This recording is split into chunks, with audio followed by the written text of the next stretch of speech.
موهبة برازيلية قادمة. طبعا الولد لعيب، ما بقول لكم ميسي جديد، رونالدينو، انتوا تحبوا هالسوالف.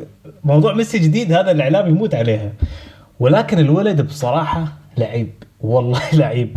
شوفوا الفيديو يا جماعة، شوفوا مهارات اللاعب. امس ديكو ذهب لمتابعة اللاعب، وايضا قابل والد اللاعب. شوفوا الصورة، هذه الصورة مع اللاعب ووالده. اللاعب برازيلي، اللاعب حريف، يلعب في كرواتيا في دينامو زغرب، وواضح ان فيه اهتمام كبير من برشلونة على اللاعب. ووكيل اعمال اللاعب هو نفسه وكيل داني اولمو، ووكيل اعمال خوان غارسيا حارس مرمى الفريق الاول. اللاعب اسمه رافائيل بيلينهو، وبرازيلي نفس ما قلنا. وخلونا نستمتع مع موهبة اللاعب. حصلت فيديو قصير دقيقتين، خلونا نشوفه مع بعض. شفت اول 20 ثانيه منه، والاول 20 ثانيه مبشر اللاعب واضح انه لعيب. فخلونا نكمل الفيديو مع بعض، نبدا من اول ونكمله مع بعض. اللاعب عمره 16، اللي يا سلام شوف بدايتها كوبري. انا قلت لكم عشان كذا كملت، قلت اكمل الفيديو واصور مع بعض. وشوفوا وين حطها في 90. الولد واضح انه حريف بشكل، يا ساتر الولد صايع، صايع كوره، يا عيني. هذه سوالف نيمار، سوالف نيمار هذه. الولد اشول، يلعب جناح واضح، يعني من مكان لامين يامال يعني واضح. ولكن الولد يا جماعة شوفوا شو قاعد يسوي. شوف المرور، شوف الكوبري، قاعد يوزع يا ساتر على المرور على الخط، يوزع كباري. يا عيني عليك، رايق بعد يا لعيب.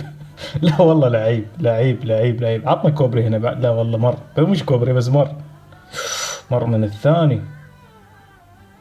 يا جماعة الولد كتكنيك يا سلام عليك. الولد لعيب، ولكن اللي قاعد الاحظه، يا ساتر كوبري ثاني. لا في كبار كثير، راح الفيديو دقيقتين بس كم كوبري الحين. ال- اللي ممكن شوية تخاف منه البنية الجسدية. واضح ان الولد ضعيف. وشوف فرق، يا ساتر شوف فرق هذا قاعد يلعب مع الفريق الاول وهو عمره 15 سنة. ليش هنا كثير صغير كثير صغير شكله مقارنة باللاعبين الثانيين. يا جماعة شوفوا كيف.